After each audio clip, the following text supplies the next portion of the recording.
E aí, querido amigo, querida amiga, mais uma vez vamos juntos estudar a palavra de Deus e sermos animados pela palavra de Deus a continuar firmes, a continuarmos fiéis a esse Deus maravilhoso, o nosso Criador. Obrigado por sua companhia e você tem sido o meu colaborador, a minha colaboradora compartilhando esse vídeo com seus amigos. Se você ainda não conhece o nosso canal no YouTube, não perca mais tempo, se inscreva no canal Lição Fácil Oficial e ative ali as notificações para que você saiba em primeira mão das novidades daquele canal, tá bom? Vamos juntos, Deus e a humanidade juntos. Eu quero dizer para você que Deus cria a humanidade com um propósito, para a glória do seu nome, para o relacionamento da humanidade com o seu Criador. Vemos isso espalhado aí por todas as Escrituras. Deus deseja relacionar com o ser humano e Deus não desiste desse plano. Mesmo o ser humano obstinado, mesmo ele virando as costas, mesmo ele cometendo pecados, o Senhor Deus faz de tudo para convencer o ser humano que a felicidade dele consiste em ele voltar para os braços do seu Criador. Nós vemos isso na lição de hoje. Vamos ao texto bíblico que fala sobre essa realidade, Gênesis capítulo 1, versículo 28 e 29. Escute bem as palavras. E Deus os abençoou e lhes disse: sede fecundos, multiplicai-vos, enchei a terra e sujeitai-a, dominai sobre os peixes do mar, sobre as aves dos céus e sobre todo animal que rasteja pela terra. E disse Deus ainda: eis que vos tenho dado todas as ervas que dão semente, que se acham na superfície de toda a terra, e todas as árvores que há fruto e que dê semente. Isso vos será para mantimento. Veja nessas palavras a indicação de que Deus desejava que os seres humanos recém-criados tivessem uma boa relação com o mundo que Deus criou para o seu habitat natural. Ele indicou que eles deveriam procriar, ou seja, teriam a capacidade dada por Deus de reproduzir a sua espécie. Também lhe mostrou a terra, a criação, e lhes ordenou que a povoassem, olha que coisa interessante, e que também a dominasse e a subjugasse. Havia aqui, claro, uma responsabilidade implícita nessas palavras, que eles deveriam dominar a terra, subjugar a terra. É claro que esse mundo perfeito deveria ser cuidado pelo próprio ser humano, trazendo assim uma responsabilidade, uma missão para os nossos primeiros pais.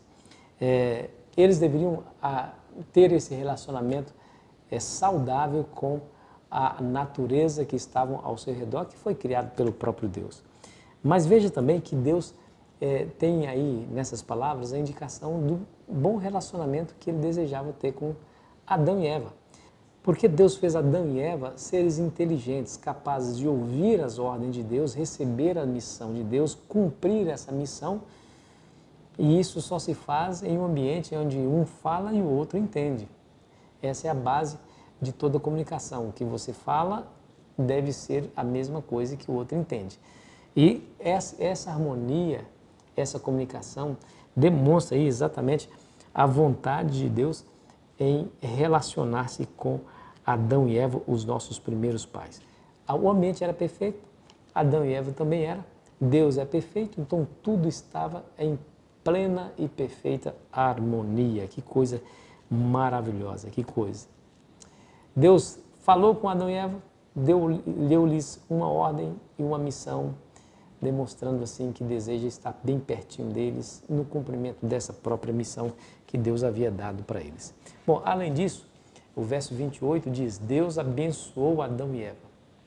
Além de os ter feito perfeitos, em um ambiente perfeito, para se relacionar perfeitamente com o mundo recém-criado, para relacionar perfeitamente com o próprio Criador, diz a Bíblia que Deus ainda deu a eles a bênção. Claro que Adão e Eva dependiam de Deus para a sua subsistência, para a sua vida, inclusive, e Deus deu tudo isso para eles. Eles não mereciam porque não fizeram nada para justificar a bênção que Deus estava dando a eles, demonstrando assim que Deus sempre Deus agiu com graça, com misericórdia, com bondade para com a humanidade, mesmo quando a humanidade ainda era inocente e era santa, inculpável.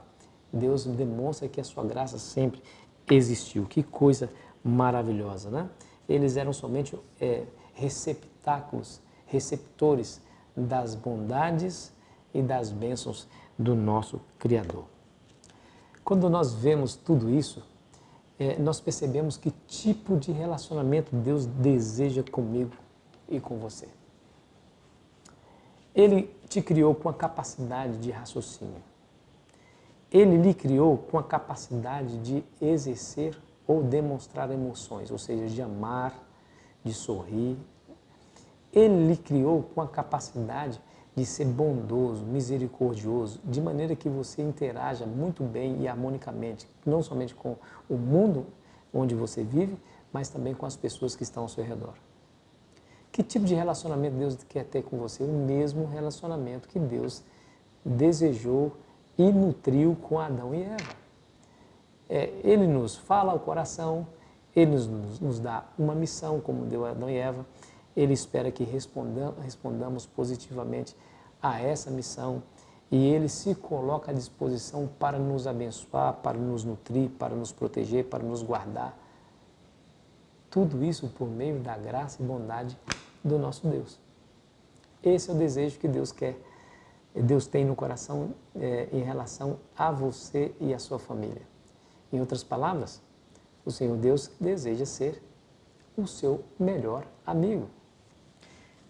Escute que a Bíblia fala sobre esse assunto. Veja o relacionamento que Jesus quer ter com você. Lá em João capítulo 15, eu gosto desse texto, viu? Eu gosto muito dele, porque ele fala assim, 15, versículo 15.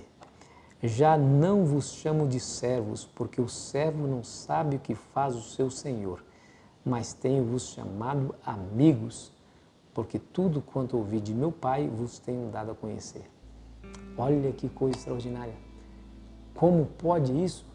O Criador de todas as coisas, o Deus totalmente poderoso, o Criador, o mantenedor de tudo que existe, desejando ter para comigo e com você uma relação de amizade. Não é bom saber disso? Ele lhe considera como um amigo. Ele está dizendo aqui que nem como um servo ele lhe considera, mas como um amigo. E se eu disser que é muito mais do que isso? É claro, é bom ter uma relação de amizade, mas a amizade não pode ser mais forte do que a relação entre pai e filho. Há amizade entre pai e filho, claro, mas há uma íntima ligação mais profunda do que somente a amizade, a paternidade. O Senhor Deus lhe considera como pai. Não foi isso que Jesus nos ensinou? Quando Ele fala lá na oração, nos ensina a orar a oração do Pai Nosso? Ele diz assim, Pai Nosso que estás nos céus. Pai Nosso, Ele é o nosso Pai, o nosso mantenedor, o nosso amigo, o nosso Deus, o nosso Salvador, o nosso Redentor. O que você precisa mais? Deus providenciou tudo para que você tenha um bom relacionamento com Ele. A pior coisa que pode acontecer, meu amigo, minha amiga, é você passar a vida inteira negligenciando, ignorando esse fato, de que o Criador de todas as coisas é o Deus que deseja estar do seu lado, deseja que você o conheça, que você se relacione com Ele. É a pior coisa que pode acontecer você ignorar esse fato, que Ele deseja ser o seu melhor amigo, está aí como o seu confidente, aquele que toma as suas mãos, que lhe abençoa, que lhe sustenta, que lhe dá força. Que Deus te abençoe com essa verdade, amigo. Aceita a amizade de Jesus? Aceite, vai ser melhor para você e para a sua família. Ore comigo. Querido Pai Celestial, obrigado mais uma vez pela alegria de estarmos na Tua presença, estudando mais um tema da Tua Palavra. É bom saber que viemos das Tuas mãos, mas é bom saber ainda mais que o Senhor deseja ainda, como pecadores, ter uma relação de amizade conosco. O Senhor é nosso Pai Celestial, e isso para nós nos basta. Obrigado por tudo, em nome de Jesus. Amém. Que Deus te abençoe, meu amigo. Que a paz do Senhor Jesus alcance você onde quer que você estiver. Aproveite bem o seu dia.